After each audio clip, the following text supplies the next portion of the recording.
I played Stardew Valley for 2 in-game and real-life years, accomplishing everything for 100% perfection. But that's not all. I also aimed to earn as much money as possible in the shortest amount of in-game time. By the end of this ultimate recap of my min-max, you'll learn my strategies to achieve the 100% perfection goals while min-maxing for profit at the same time. And I'll provide many tips and tricks that you can apply to any Stardew playthrough of your own. Of course, the earliest possible day to achieve 100% perfection is the last day of year 2 by learning the final Queen of the Sauce recipe in order to achieve the perfection goal of cooking every recipe. Following this guide, you'll not only receive a simple strategy to accomplish year 2 perfection, but also methods to complete each of the other perfection goals as early as possible. Some highlights of my run include unlocking Skull Cavern and earning 300,000 G to afford 640 Starfruit seeds to plant on the first day of summer. I was able to grow 2,500 Starfruit by the start of fall, and began a keg empire to brew as much Starfruit wine as possible. By the end of year 1, I had earned 6 million G. In year 2, I expanded even further with more kegs and a constant supply of Starfruit from the greenhouse, Ginger Island, and garden pot sheds. This allowed me to make a grand total of 57 million G. In addition to min-maxing, I had made it a point to complete other goals as soon as I could. During year 1, I completed the community center on fall day 21, unlocked Ginger Island on winter day 2, unlocked the golden walnut room on winter day 13, and restored the missing bundle and completed the museum collection on winter day 21. I'll share my strategies for achieving these goals, and if you're interested in a more detailed account of my run, check out my playlist linked in the description containing the entire series. In each video, I break down each day in more detail and share all my tips and tricks. Our journey in Stardew Valley begins on the save creation screen, where I enabled the Guarantee Year 1 Completable option for the Community Center. This ensures the traveling cart will sell a red cabbage, although we can also obtain red cabbage seeds from Skull Cavern. While I arbitrarily chose seed 8, it ended up yielding a quartz from a trash can on day 1, but in retrospect, I recommend spending more time finding an optimal seed. Much of the game's randomness is predetermined by the seed, like the mine floors, geodes, night events, and much more.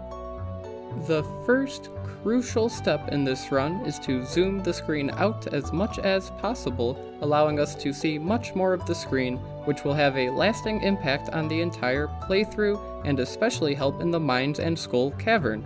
Additionally, turning on the Always Show Tool Hit Location option will display the exact tile where our tool will be used, helping us conserve energy and avoid wasting any tool uses, especially during the critical early days.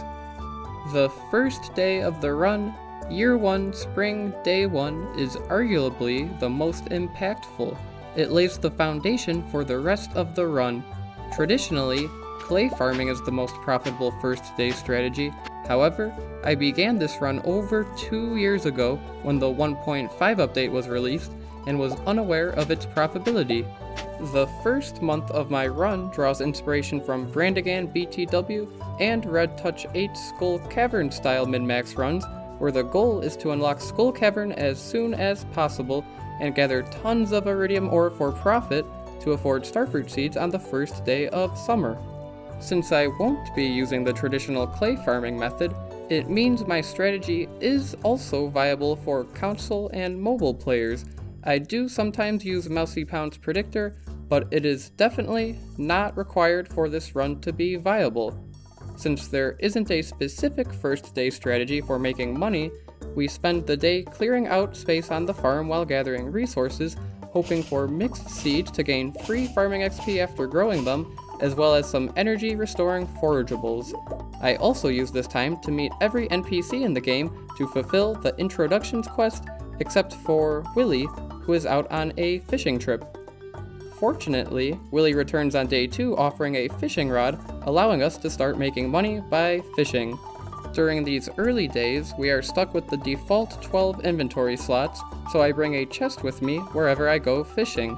The goal is to reach fishing level 2 before Willy's shop closes at 5 p.m. To do this, we need to get as many maximum casts and perfect catches as possible to earn bonus XP. Reaching level 2 is crucial since it's required to purchase the fiberglass rod, which costs 1,800 G, but is easily affordable after selling the fish we caught. The fiberglass rod allows us to equip bait, nearly doubling the bite rate. I keep fishing until I pass out, since time spent returning to the farm is better spent with activity, which applies to the entire run and min-max playstyle. Passing out is okay, you do end up losing 10% of your money, but if we don't have any money, we won't lose any. Since this is the case, for the entire run I try to keep as little money as possible by carefully calculating how much I'll need for any given day and sell items accordingly. The other penalty for passing out is waking up with much less energy, but there are several ways to regain it. For instance, I can eat foraged items or any fish I've caught. An efficient energy restoring item is the salad bought from the saloon, which restores 113 energy at the cost of 220 G, giving us 0.51 energy per G. Many items are better sold for money to spend on salads, but there are exceptions. For instance, a chub fish at normal quality gives 25 energy for 50 G, or 0.5 energy per G, which is less than a salad, so it's better to sell it. However, a chubfish at silver quality gives 35 energy for 62 G, or 0.56 energy per G, which is greater than a salad, so it's better to consume it. As our skills improve, we'll start to obtain items of silver, gold, and eventually iridium star quality. In addition to selling for more, these items also restore additional health and energy when consumed. The bonus energy restored by higher quality goods is always higher than the bonus sell value, so we should always consume higher quality items for energy first. There are plenty of opportunities to restore energy from items, but an even better method is by leveling up a skill which fully restores our energy overnight. We'll utilize this bonus many times during the first month, completely negating the energy loss from passing out. On the second night, I reach fishing level 4, so my energy is fully restored for day 3. Today, we'll try our hands at some catfishing, since catfish are currently the most profitable fish we can catch, although they can only be caught when it's raining. Luckily, it always rains on spring day 3, so we can take advantage of this opportunity. I'll be fishing quite a lot, as selling fish will provide us with most of our funds for purchasing the Vault Bundle, unlocking the Desert Bus, and ultimately Skull Cavern. On non-rainy days, fishing at the mountain lake will be more profitable than fishing at the river.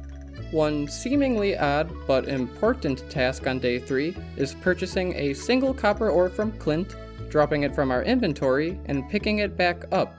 This convinces the game we're ready for the furnace, which will prompt Clint to show up at our door the next day with the recipe. The mines are unlocked on day 5, which marks the start of juggling between mining and fishing. One of our top priorities is to upgrade the pickaxe to gold tier as soon as possible in order to descend the mines quickly and later allow for better Skull Cavern dives. An upgraded pickaxe will mine rocks in less swings, saving both time and energy. The first step towards this goal is to upgrade the pickaxe to copper tier, which requires 5 copper bars. On day 5, I get a head start to the mines, making it to floor 10 and gathering 20 copper ore to craft a furnace. I bring the furnace to Clint well before he closes at 4 PM, but he will actually stand behind his counter until 5 PM, allowing us extra time if needed. I buy 25 additional copper ore and smelt them right in front of him and purchase the copper pickaxe upgrade. I had also bought any more iron ore needed to smelt for the next pickaxe upgrade, but we can hold off on buying gold ore for now, hoping we receive some from fishing treasure chests. Buying these ores is expensive, but it's an investment that will pay off quickly because of how much it speeds up our mining. Later on day 5, I buy and plant 25 kale seeds, whose sole purpose is for farming XP. In addition to being a good XP crop, kale can be harvested very quickly using the scythe. We need to reach farming level 6 before summer, so that we can craft quality sprinklers for our starfruit fields, which would be impossible to water otherwise. The first batch of 25 kale will be enough for farming level 2, which unlocks the basic sprinkler. After that, we can later on farm 2 harvests of 70 kale for enough XP for farming level 6. Over the next few days, I continue the fishing grind and obtain the iron and gold pickaxe upgrades. To optimize our time usage, we must bring a furnace with us wherever we fish and always be smelting. We must also sell enough fish to afford these pickaxe upgrades, but remember not to sell too much as we aim to have 0G left over so we lose none when passing out. I received the gold pickaxe from Clint on day 11, and armed with a broken trident I received from fishing, I descended all the way from floor 10 to floor 45 of the mines in a single day. On day 12, the mining continues, and I gained the items required to complete the boiler room bundle in the community center, unlocking the minecarts. The minecarts allow fast travel around the map, allowing us to get more done in a day. Before this bundle can actually be accessed, however, it is necessary to complete 2 prior bundles. I met the wizard on day 6, so the bundles are unlocked. From there, the easiest ones for me to complete were the spring foraging and crab pot bundles. As you progress through a min-max run, you'll begin to realize just how many small details there are to remember. I highly recommend writing down everything you need to accomplish in a day and following your notes closely. What works well for me is simply keeping track of everything in a Google Doc. If there are any required items we need to remember to bring with us in any given day, I'll take a screenshot of my inventory and paste it in my notes, essentially acting as a visual checklist. This way, you can be sure not to forget anything crucial, which leads to having to restart the day. This brings us to another important aspect of a min-max run, restarting the day. I suggest waking up on any day, taking a look around the map to see what needs to be tended to, then writing down everything that should be accomplished. This minimizes the required restarts, but in order to accomplish everything you set for a day, many attempts may be needed. Of course, there is a balance to be struck with this approach. There is no such thing as a perfect min-max day. Striving for absolute perfection would require an infinite number of attempts. Therefore, it's best to only restart the day when a major mistake has been made. In the first month of the run, mistakes can be particularly punishing and require a restart. However, as we progress, mistakes won't be as devastating and we can afford to live with them.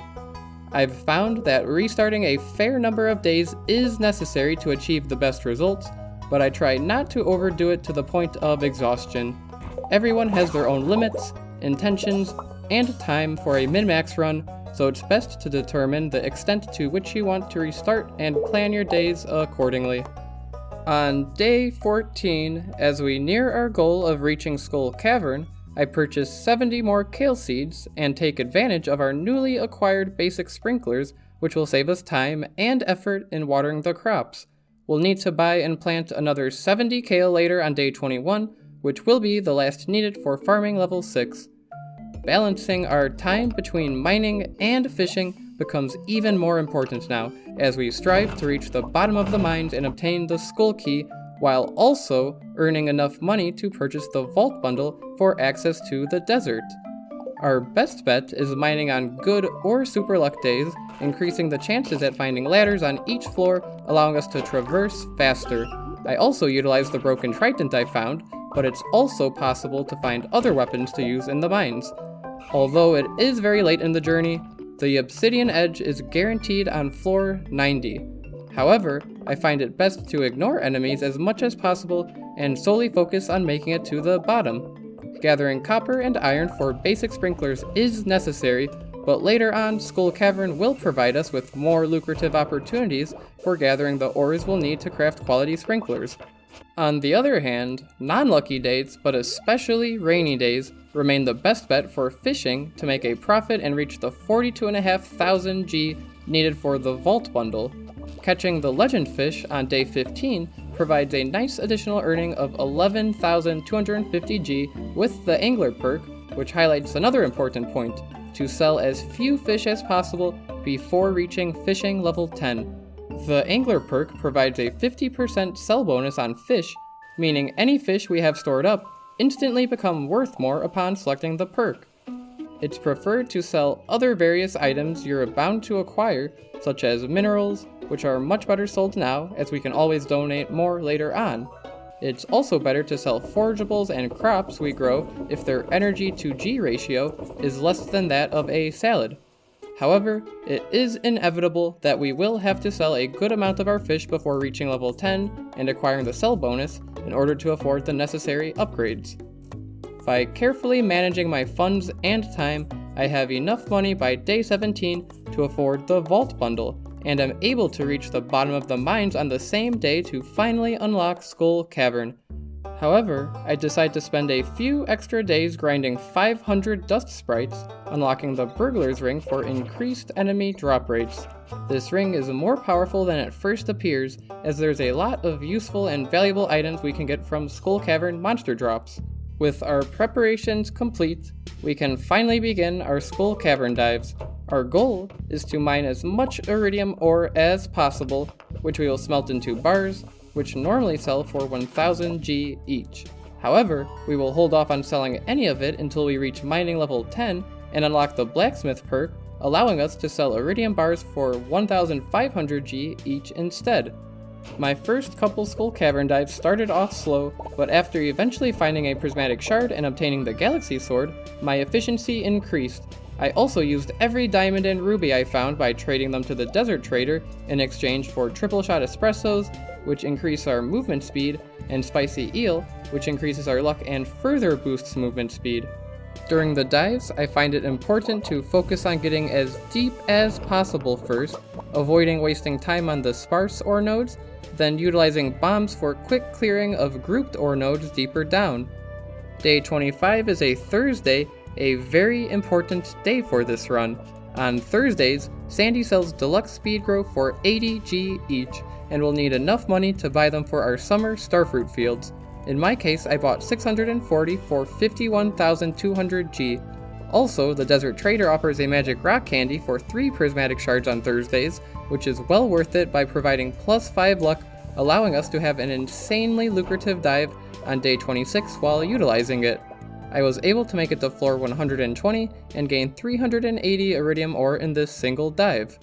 We also need to trade Omni Geodes for enough desert warp totems for each future dive, as Pam only shows up to the bus stop at 10 AM, meaning the warp totems will save us a whole 4 hours, which makes a huge difference.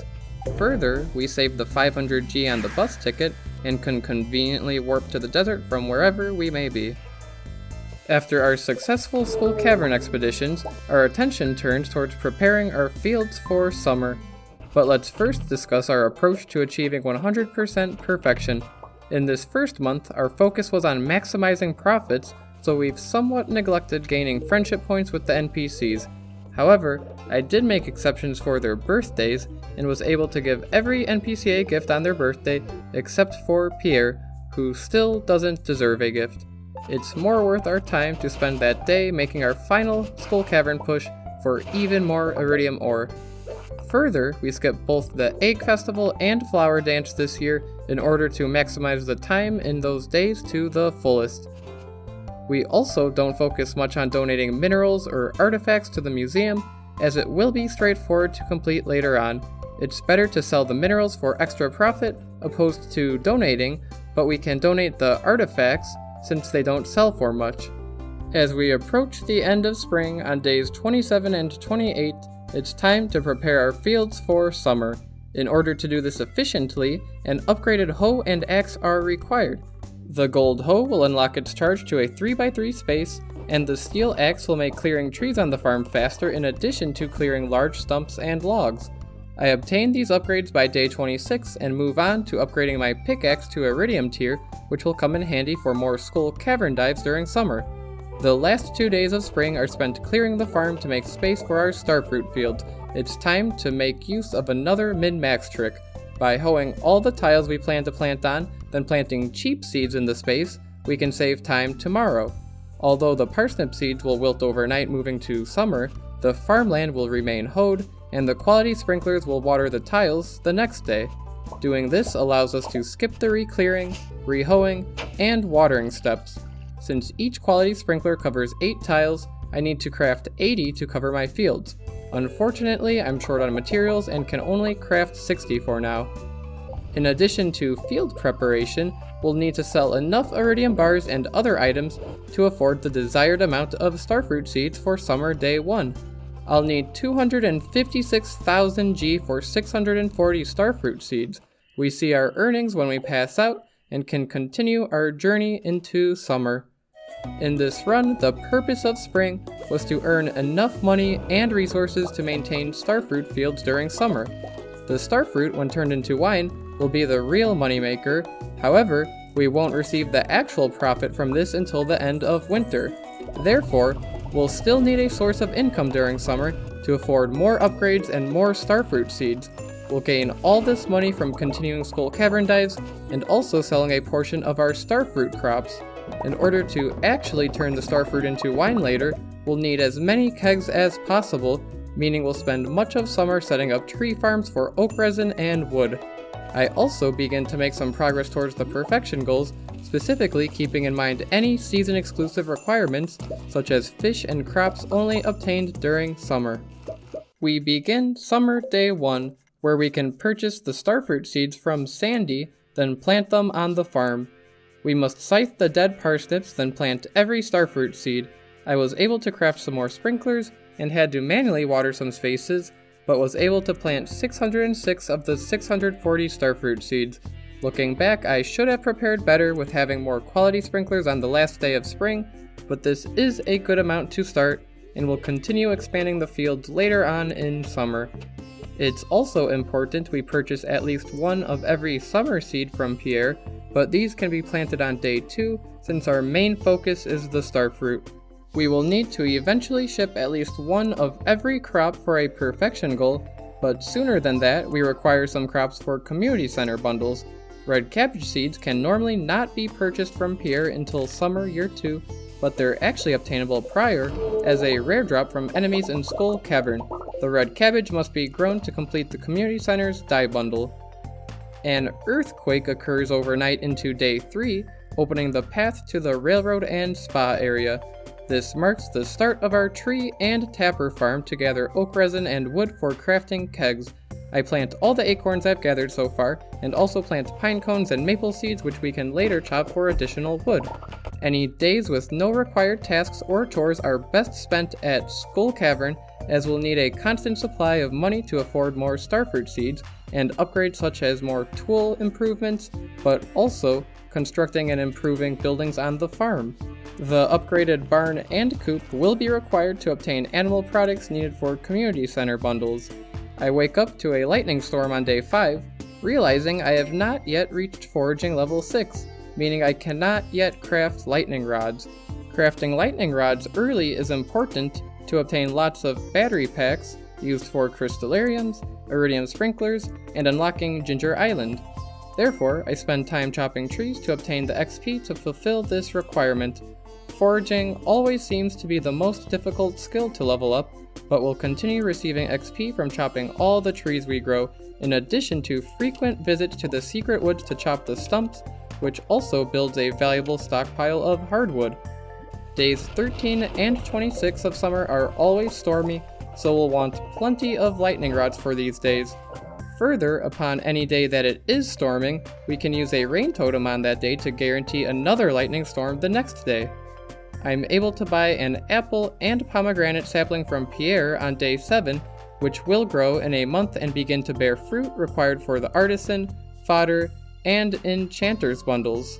I slay a total of 250 serpents by day 8, unlocking the napalm ring, which causes a small explosion every time an enemy is slayed. I find this ring super helpful by lining up enemies near rocks to mine them with their explosion. I also began to take full advantage of freezing time when pausing in the inventory screen and ring swapping. Time is the most important resource in any min-max run, and it is essential to conserve as much time as possible. Pausing the game freezes in-game time, allowing us to think about our next move. This applies to any part of the game, but is especially helpful in Skull Cavern in analyzing each floor and drafting a plan accordingly. Starting day 10, I begin to expand the starfruit fields, but I lack enough deluxe speed growth to expand to my desired amount from 640 to 960 spaces. Luckily, day 11 is a Thursday, and despite being the Luau Festival, Sandy's is open and I can buy 480 more deluxe speed grow. I did end up planting 480 Starfruit seeds on day 10, which will grow in 9 days on day 19. I can also plant the 480 additional seeds with deluxe speed grow today, as our first Starfruit harvest has easily given us enough XP for farming level 10, and overnight we can obtain the agriculturalist profession for a 10% crop growth speed bonus, which allows the Starfruit to grow in 8 days rather than 9, meaning both of our harvests are now lined up on day 19. Come day 19, we will harvest and replant that round of Starfruit, and the new harvest will grow on day 27. Going into fall, we can plant wheat seeds in every space to grow on the first day of fall, which will effectively preserve the farmland so it's ready for planting.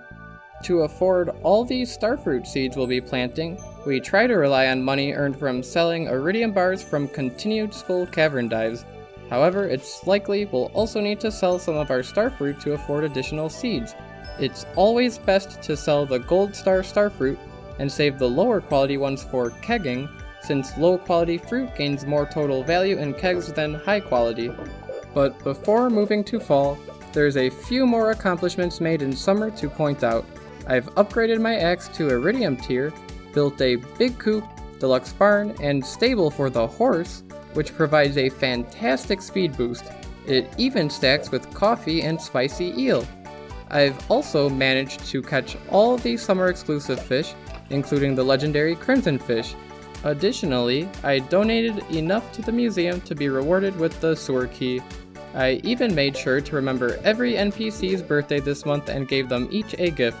The only exception was Jazz, as I had a super lucky school cavern dive that day.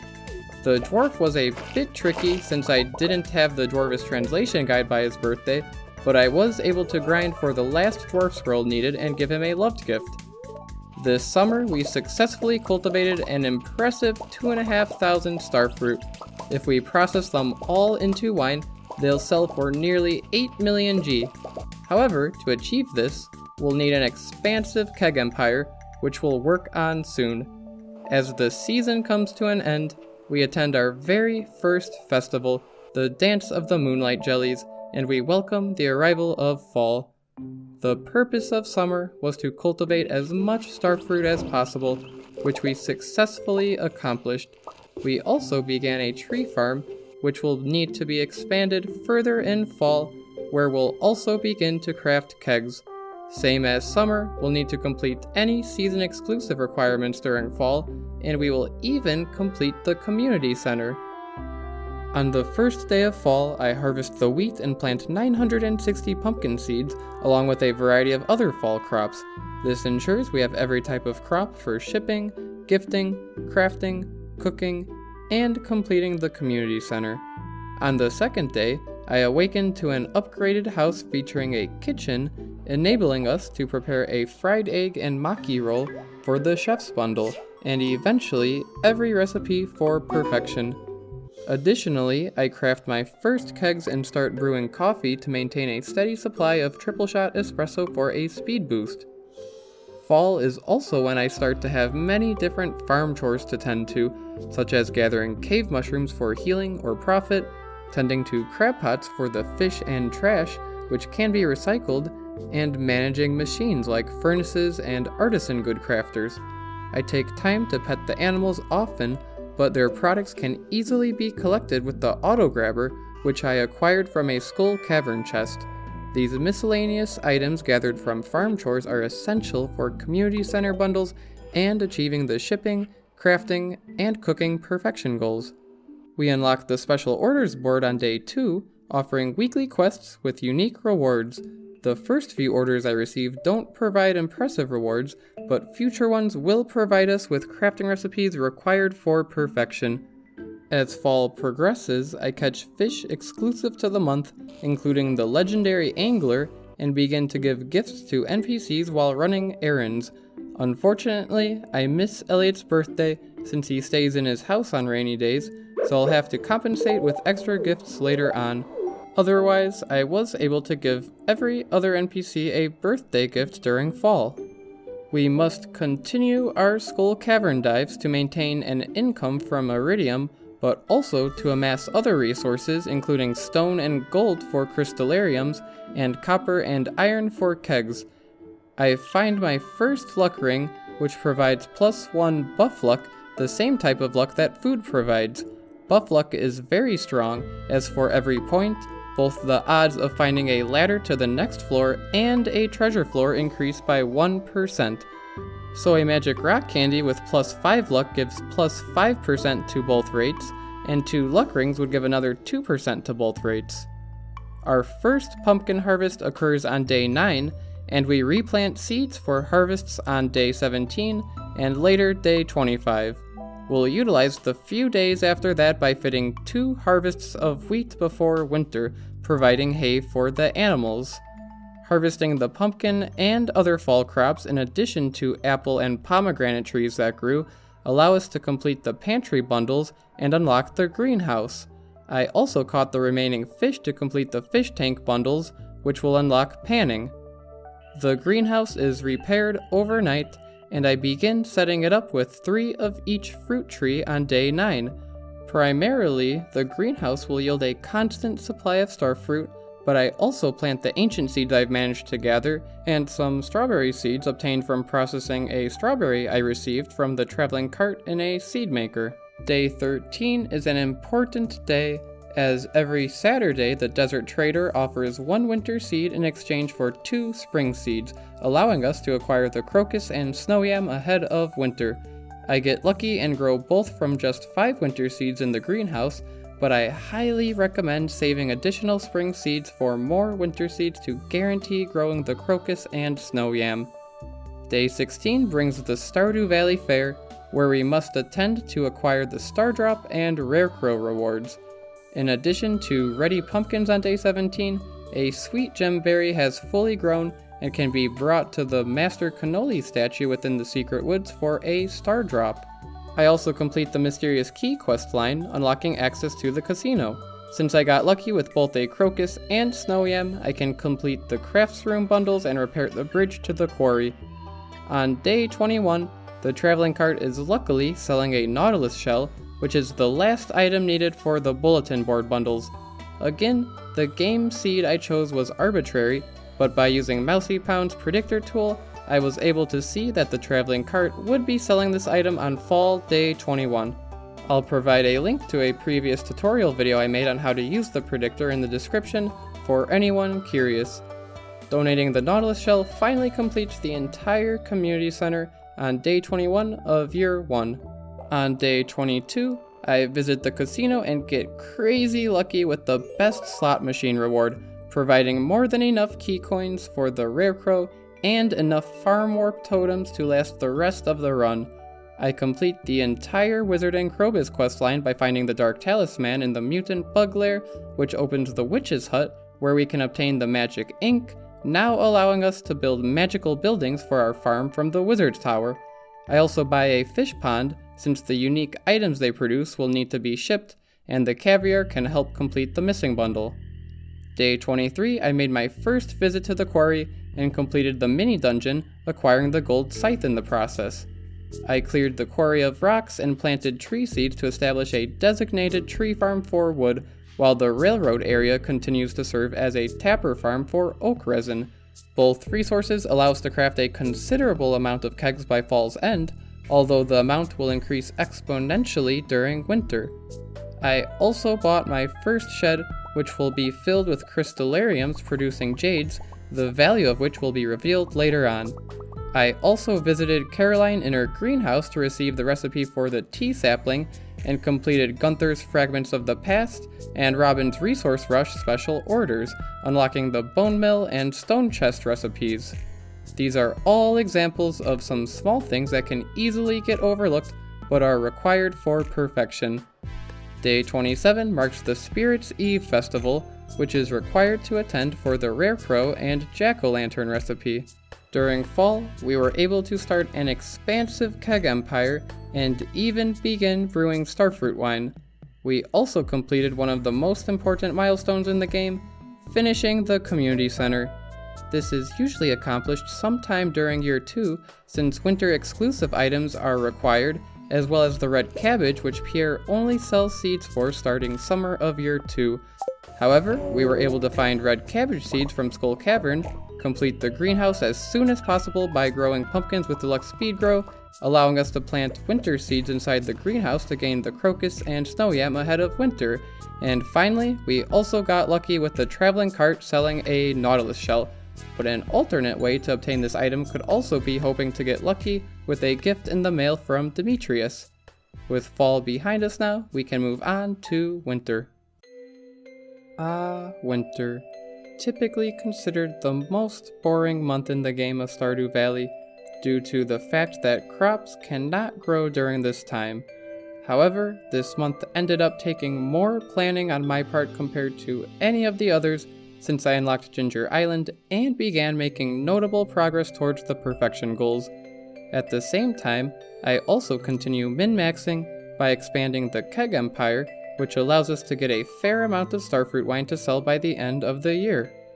On the first day of winter, my true love, Krobus, has his birthday, so I give him a gift, and I continue giving gifts and especially birthday gifts for the rest of winter, trying to incorporate gifting in my routes to minimize time. We can also receive the magnifying glass on winter day 1 and unlock secret notes.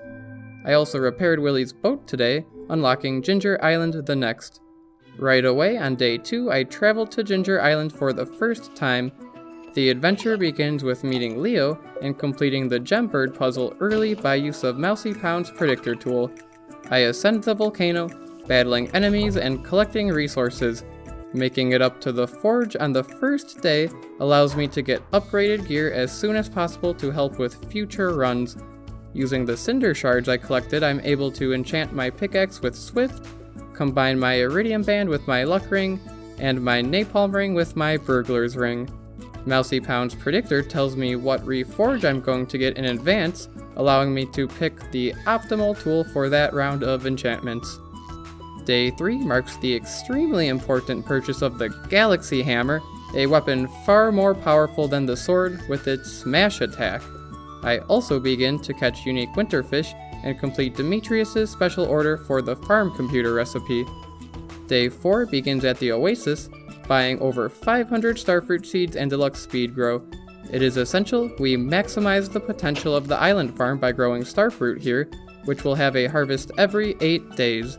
This provides us with another consistent supply of Starfruit in addition to our greenhouse.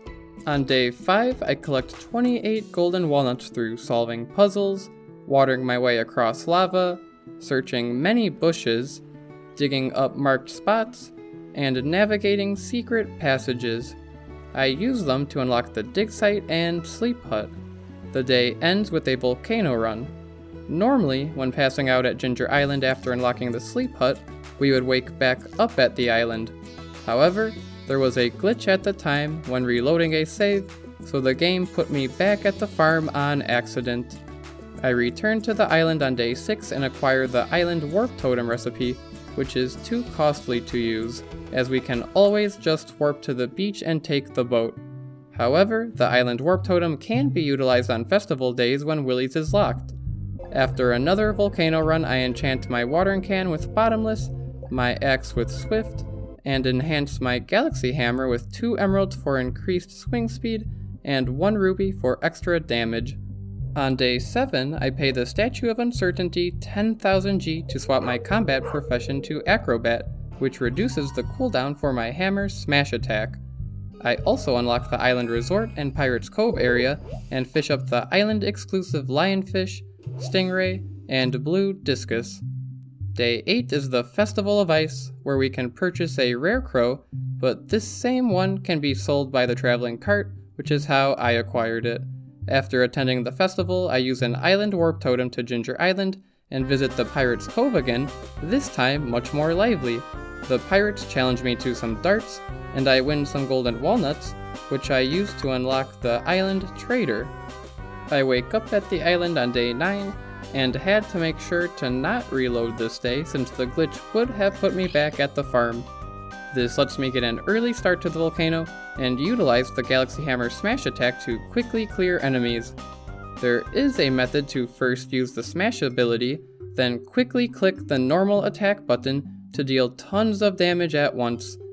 Gaining 5 Dragon's Teeth allows us to trade for a banana sapling, crucial for more golden walnuts and the island warp obelisk. Day 10, I enchant the Galaxy Hammer with Artful, further reducing the cooldown time for the Smash attack. I had also unlocked the Island Resort, so now NPCs visit the island and I can conveniently give them gifts, which always takes a lot of planning to see who will be visiting and what gifts to give. On day 11, we grind bugs for the Juicy Bugs quest necessary to unlock the Quality Bobber recipe. On day 12, we fulfill the Gourmand Frog's request and solve the Mermaid puzzle for Golden Walnuts. Now, on day 13, we have over 100 Golden Walnuts, which unlocks the Golden Walnut Room. Day 14, I buy the first community upgrade for 500,000 G, which will be a house for Pam and Penny. Then I take on my first key challenge, the Skull Cavern Invasion, which requires making it to floor 100 in an upgraded and more difficult Skull Cavern. I do this without issue and acquire some radioactive ore along the way. Day 15, I catch more winter-exclusive fish, including the lingcod and legendary glacier fish. This is also the day the winter night market begins, so we can take the deep sea fishing tour to catch its unique fish. On day 16, we finish farming a total of 150 void spirits, which unlocks the Savage Ring, which gives a +2 speed boost for 3 seconds every time we slay an enemy. On day 17, in order to complete the wizard's special order to find a prismatic jelly, I keep restarting the day and go to the mines right away and try to find the prismatic slime for the jelly as soon as possible in the day. Conveniently, we can deliver the jelly to the wizard today, which also happens to be his birthday, so we can give him a loved purple mushroom gift as well. We've also reached a total of 181 kegs brewing Starfruit wine today. On day 18, we take on Key's Skull Cavern Invasion Challenge again, but this time focus more on grinding enemies for loot and gathering radioactive and iridium ore. I also finally slay a total of 1,000 slimes to complete that eradication goal. I place crab pots at the beach on day 19, which I should have done earlier, as we keep getting unlucky with not finding a lobster or crab, which we need for perfection. I also use key gems earned to buy the horse flute, so we can summon the horse wherever we may be, and buy the key to the town, which lets us enter any building even if it's normally closed at that time, but it will not override buildings being locked on festival days. After a Skull Cavern dive on day 20, we begin day 21, which is an example of just how many goals we can complete in a single day when thoroughly planned out. I first buy the second community upgrade for 300,000 G from Robin, which will unlock shortcuts around the map. At Ginger Island, there's another Starfruit harvest ready, and I've now learned the optimal way of harvesting and replanting crops. Essentially, you want to hold your cursor far away from your character, ensuring the action happens directly at your feet.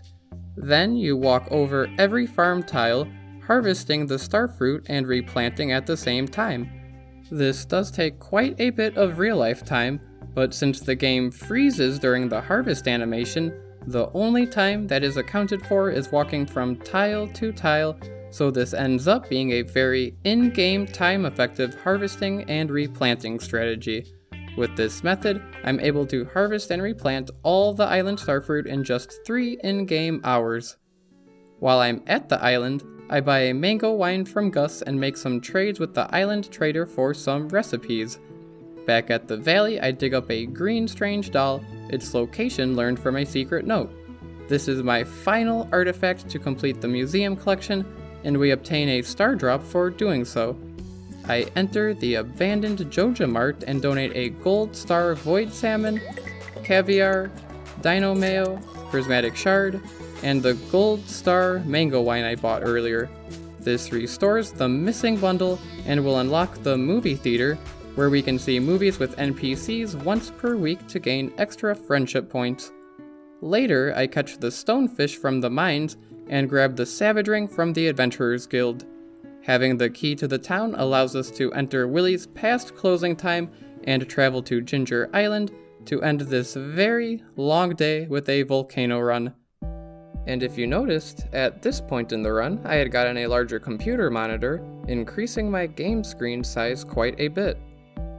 At this point, the glitch I mentioned was fixed, and I can reload and wake up at Ginger Island on day 22. I select the Danger in the Deep quest and dig up a snake vertebrae and skull, and pan for a fossilized tail, which puts me closer to completing the field office fossils. I make use of the Savage Ring in the volcano with its +2 speed boost for 3 seconds every time an enemy is slayed. This ring is very useful as we're constantly slaying enemies in the mines. At the Forge, I combine my second lucky ring with another Iridium Band, and a hot Java ring with the Savage Ring. We wake up on day 23 with the goal of traversing as many floors as possible for the Danger in the Deep quest, starting at floor 10 from a head start I got yesterday. The first 30 floors have an ocean theme and spawn beach forageables, serving as a nice way to get a rainbow shell or nautilus shell out of season. These floors aren't too difficult, but floors 30 through 40 are dark, making it difficult to spot enemies and ladders, so it helps to make use of the glow from the Iridium Bands. Floors 40 to 50 are jungle themed and are excellent for gathering resources. You'll find stumps and mahogany trees for hardwood, and dust sprites disguised as mushrooms for coal. Floors 50 to 70 are still jungle, but darker, and we begin to find spiders and the Putrid Ghost. The Putrid Ghost inflicts the nausea debuff, disallowing any food consumption. However, this is simply solved by consuming ginger or ginger ale, which will remove this effect. Floors 70 to 80 are frozen themed with skeleton enemies that deal lots of damage, making it important to keep an eye on the health bar and heal accordingly. From floor 80 to the bottom, floor 120, there are upgraded Void Spirit enemies. The worst is the Shadow Sniper, inflicting the darkness debuff, making the entire screen go dark for 5 seconds. I pass out on floor 90 today for a total of 80 floors traversed. On day 24, I expand the Keg Empire to 222 kegs and finish up the Danger in the Deep challenge. I had also paid the Statue of Uncertainty to change my farming profession to Artisan, which provides a 40% increased sell bonus on artisan goods. This is a must for selling Starfruit wine. Day 25, I use similar strategy as I did with the Prismatic Slime to grind for an Ectoplasm by restarting the day and slaying ghosts until getting one. I journey through the bug lair, gaining extra fiber with my Haymaker sword, then exit to town. The Feast of the Winter Star Festival is being held, which I attend, but is not required. It can gain us some extra friendship points from the secret gift and talking to NPCs. On day 26, I purchase an Enricher and enchant my hoe with Reaching. Both will help with year 2 farm preparation. I also grind for fiber in the mines in order to build 4 Junimo huts on the farm. I sold my stockpile of 491 Starfruit wine, earning 2.1 million G overnight. All this money allows me to afford the mountain and beach warp obelisks, which I build on the farm. I had also finished slaying 150 magma spirits, and then on day 27, I finished slaying 30 Duggies, now completing every monster eradication goal. I also gather earth crystals from the Duggies, which are required for the mountain warp obelisk. I buy 6 stacks of coal from Clint, since the price will increase from 150 to 250 G come year 2, so it's good to stock up now. I prepare the farm with sprinklers and scarecrows, and change my fishing profession to mariner, so crab pots will no longer yield trash, hoping to help obtain the crab and lobster. Day 28, the final day of winter and year 1, I finish hoeing the fields and plant winter seeds in every space, which will of course die overnight, but will allow the land to be watered for easy planting on spring day 1. I finally obtain a crab from the beach crab pots, but still no lobster, which is the last fish I need. I buy a shed and over 7 stacks of wood from Robin, since wood will increase in price from 10 to 50G. I make an important stop in the sewers to change my farming profession back to agriculturalist for the 10% crop speed bonus for year 2 planting. With the small amount of time left in the day, we continue to min-max by cycling any farm machines and organizing our chests. We pass out, which concludes the last day of winter and the last day of the first year. We've been able to accomplish an insane amount during winter. Our keg empire is thriving, we've been able to earn lots of money from selling Starfruit wine, and will continue crafting more kegs into year 2. We still need 12 million more G to afford the gold clock and island and desert obelisks.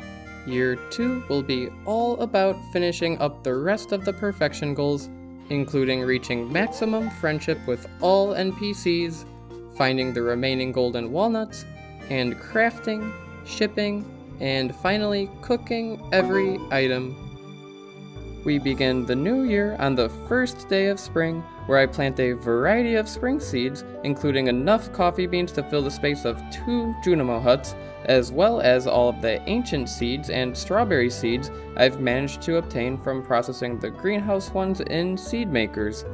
I finally find a lobster in a crab pot, the last fish I needed for the Master Angler achievement, signifying we have caught every fish in the game. Jody's husband, Kent, returns from the military in year 2. It's crucial to begin leveling up friendship with him since we're starting from 0. However, his birthday on spring day 4 helps a lot. Between days 3 through 5, I complete Keys Danger in the Deep challenge without using any crafted staircases or bombs, and I use a monster musk for increased enemy spawns. This showcases the power of the Savage and Napalm rings, so every time I slay an enemy, I gain a speed boost for faster clearing, and cause an explosion, blowing up rocks to uncover ladders. Every Sunday from this point forward, I trade jades from the Crystallarium shed for staircases with the Desert Trader. I have officially named these days Staircase Sundays. Sundays are also important for learning cooking recipes since the Queen of the Sauce airs on each Sunday. If we happen to miss a recipe, we can still catch it later on from reruns that air on Wednesdays. Throughout the seasons, I expand my keg production, and since we'll need more Starfruit to supply the demand, I set up a shed with 137 garden pots and deluxe retaining soil to grow Starfruit. Since we had not gone to the first flower dance, it was important to attend this year because Pierre sells the Tub of Flowers crafting recipe and a rare crow. After this rare crow, I purchased the last one from the dwarf. After we have all 8 rare crows, we receive the crafting recipe for the deluxe scarecrow by mail. The festivals, especially the luau, help to level up friendship points. I also take advantage of the movie theater to see movies with NPCs to gain extra friendship points. This comes in handy for NPCs like Alex and Harvey, whose loved gifts are hard to acquire, or for those whose birthdays we may have missed, or if we just need some extra friendship points to hit level 10. I complete Key's Kindness quest multiple times for key gems, simultaneously leveling up friendship with NPCs. It took a lot of planning to draft efficient routes to give out gifts to many NPCs in a short time. I also reached level 10 friendship with Krobus and bought the Void Ghost Pendant to welcome him as my roommate, and then later on Spring Day 24 I reached 12.5 hearts with Krobus and obtained the final star drop in the game. I complete many other NPC quests, including the Pirate's Wife fetch quest for Birdie and growing the garlic for the Gourmand Frog, both rewarding me with some golden walnuts. After many restarts of a day digging the same artifact spot, I finally acquire a second snake vertebrae, which completes the final fossil in the field office. I obtained the last golden walnuts to reach a total of 130, completing that perfection goal on Spring Day 27. Some other quests included Clint's Cave Patrol for the Geode Crusher recipe, and Linus's Community Cleanup, unlocking the fiber seeds, which I grew a few on the farm, but personally, I prefer farming for fiber in the mines. They also require clay, and we know clay is very essential for garden pots. I spend countless days grinding in the mines, and I get lucky getting 3 galaxy souls to forge the infinity gavel early in summer. Floor 41 became my main floor to grind. It's a jungle floor, so I'd often find radioactive ore in addition to lots of hardwood and coal. To assist with the grinding, I decide to re-enchant my pickaxe with powerful and axe with shaving as I begin to utilize animation canceling, which essentially makes the swift enchantment useless. I finished setting up the 5 big sheds I've built, 2 of which are filled with kegs and 3 with garden pots growing starfruit. In order to craft the necessary garden pots and deluxe retaining soil, I engage in extensive clay farming. For the 3 sheds containing 137 garden pots each, I need a total of 822 clay. Late into summer lies Leo's birthday, and giving him a gift brings me to 10 hearts with him. This means I've now reached 10 hearts with every NPC, fulfilling that goal. Not only have I reached maximum friendship with every NPC, I've also gained 6 girlfriends and boyfriends by dating every romanceable character and further increasing their friendship to 10 hearts to view their unique events. Of course, we only need to reach 8 hearts with the romanceable NPCs, but I wanted to accomplish viewing every NPC cutscene for the added challenge. By summer's end, I managed to sell 3,000 Starfruit wine and other items, earning me 14 million G, which is enough to purchase the gold clock and both the island and desert obelisks. I also complete the craft everything goal with some tricky items including the marble brazier, requiring recipes bought from Robin, and obtaining a marble from opening geodes. The solar panel recipe also proved difficult, as it took a while to get Caroline's island ingredient special order, necessitating several trips to the island to dig up a total of 100 ginger. The second to last perfection goal that remains is shipping everything, and I was able to ship all but one item by the end of summer, the sweet gem berry. I completely forgot about this crop, but when I remember, I grow this in the greenhouse and ship it early in fall, leaving only the task of cooking every recipe to achieve perfection. Throughout year 2, I embark on many more school cavern dives, particularly on super luck days, allowing me to develop my final endgame strategy. I find the most effective way to farm Skull Cavern for Iridium involves leveraging our many stacks of staircases obtained by trading jades from crystallariums with the desert trader. When diving into Skull Cavern, I skip any floor that is not filled with Iridium or doesn't offer a high chance of finding a shaft down. Typically, I skip most floors until past floor 100. Upon encountering a floor with Iridium nodes located near the starting ladder, I use the explosive slingshot to quickly mine the ore. The explosive ammo serves as the best method for obtaining tons of ore in the least amount of time. I usually find a ladder or shaft after using the slingshot, but if not, I just use a staircase to the next floor. I continue skipping floors until I find a significant amount of Iridium nodes to blow up and gather lots of ore at once. For optimal efficiency, I began to utilize precise pausing, which involves hovering the cursor over the quest journal icon while holding down the C key on the keyboard and the right mouse button. This technique pauses the game before the screen fades in, saving valuable time. While paused, I can also take a quick preview of the floor and devise a plan accordingly, essentially deciding whether to harvest nodes or just skip the floor. During my best Skull Cavern dive, I used 244 crafted staircases and 328 explosive ammo to reach floor 558 and collect 1,464 Iridium ore, 27 prismatic shards, and a variety of other loot including items from 31 treasure floors from a single dive. During the final 2 months of this run, I begin to wind down the min-maxing aspect of the run. With only a few cooking recipes left to learn, I could technically sleep through each day and reach perfection. However, I accomplish a few more goals to wrap up the min-max portion of the run and reach a total of 57 million G earned. I transformed the quarry into a tapper farm using heavy tappers, which significantly increased my oak resin production. I also require a lot more wood, so in addition to constantly chopping every tree across the world, I farm hardwood from the jungle mine floors and process them through 32 wood chippers to gain lots of wood. With all the oak resin and wood, combined with copper and iron from mining, I'm able to craft many more kegs. I end up with 84 kegs by the bus stop, 74 along the road, 127 inside the tunnel, 276 from our farm sheds, and 741 kegs located in the desert. This puts the grand total at 1,302 kegs, producing 1,302 Starfruit wine per week. To keep up with the kegs' demand for Starfruit, I refurbished the island farm with hyperspeed growth, allowing Starfruit harvests every 7 days instead of 8. Between the island, greenhouse, and 4 garden pot sheds, I am able to grow a total of 1,158 Starfruit per week. By the end of the run, I was able to save up a total of 6,941 Starfruit wine, which I sell for 21.8 million G. After selling every profitable item I own, I view my farm's total earnings, which has reached 57 million G.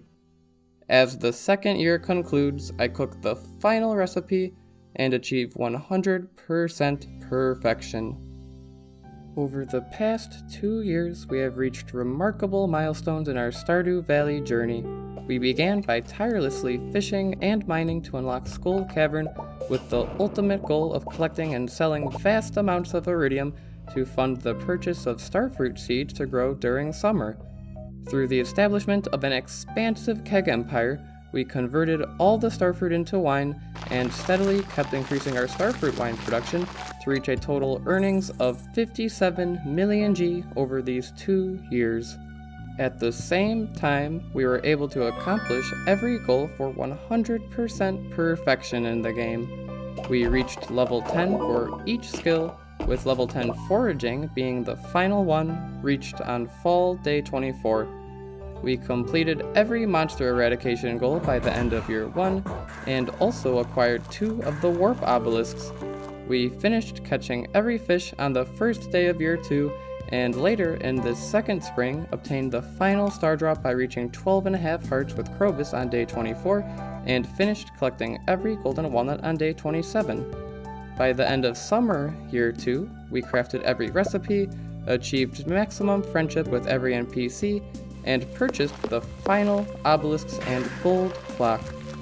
Early in the second fall, we finished shipping every item, and finally, the last perfection goal we achieved was cooking every recipe, which we accomplished on the earliest day possible, the last day of year 2. Throughout this 2-year in-game and real-life journey, I not only accomplished milestones in Stardew Valley, but also improved my content creation skills and have grown as a person. I'm excited to create more content, including a new min-max series featuring updated strategies.